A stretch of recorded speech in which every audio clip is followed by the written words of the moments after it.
I am the math doctor. I help the students with the really, really hard math problems. This is my friend Chandler, and he has a math problem. I work in the souvenir stand for the local baseball team, and I specialize in selling toy bats. I get paid $10 for showing up and $2 for every bat I sell. Okay. Now using function notation, we're going to write an equation that will show Chandler's total daily pay. We're going to use slope-intercept form, or y equals mx plus b. In this form, the y value is determined by the slope and the y-intercept. We are going to use the important stuff. He gets paid $10 for showing up, $2 for every bat he sells. Now, $10 is going to be our b, or our y-intercept.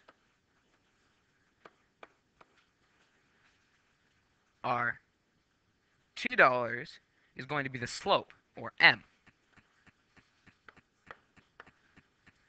Our x is going to be the amount of bats he sells.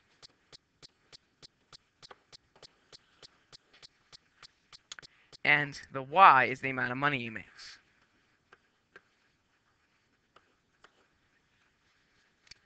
And so we're going to put this down into the y equals mx plus b form. The y comes down to be y. Then we put in the m, or the 2, the x, or the x, plus the b, or the 10. And this is the equation we're going to use to graph the line. Now we're going to use the slope and the y-intercept given to graph the line on the grid provided. First, we have to count up 10 because 10 is our y-intercept.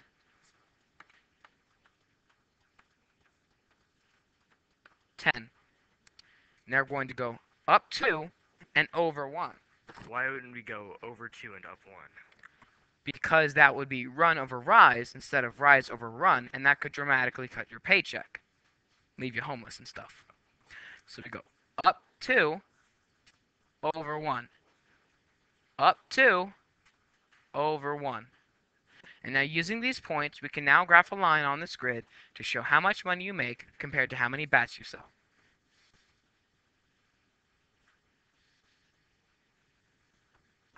Alright?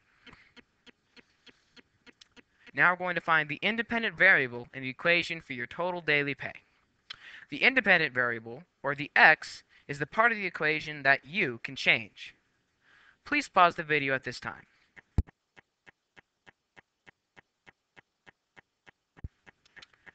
Thank you. Now the independent variable, as you might have guessed, is the number of bats he sells, or the x.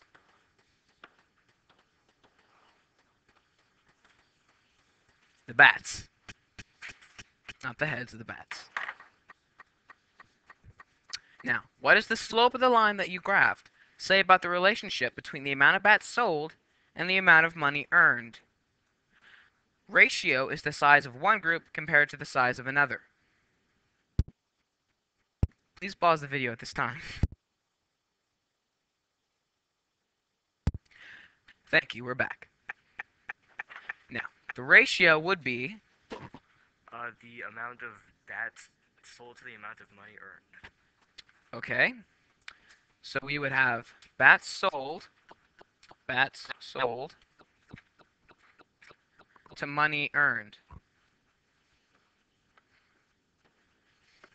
How would we put that in a ratio form with numbers? You would put the amount of bats over the amount of money earned. Yes. Okay. So we would have one bat over $2.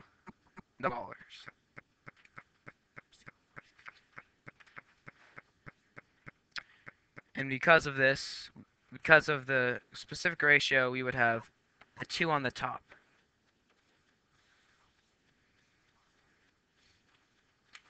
Now, what does the y-intercept of the line that you graphed describe? Teachers, please pause the video at this time.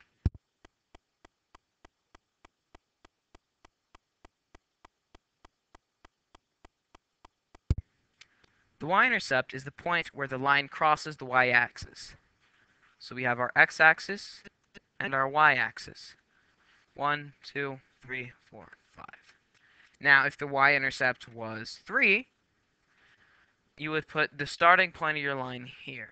If it was 4, we put the starting line here, and so on. Now, what would the y-intercept of your line be? $10. And what does that represent? The amount of money earned, anyways, just for showing up. Yeah, easy 10 bucks. Now, there are a few misconceptions that might really throw someone off.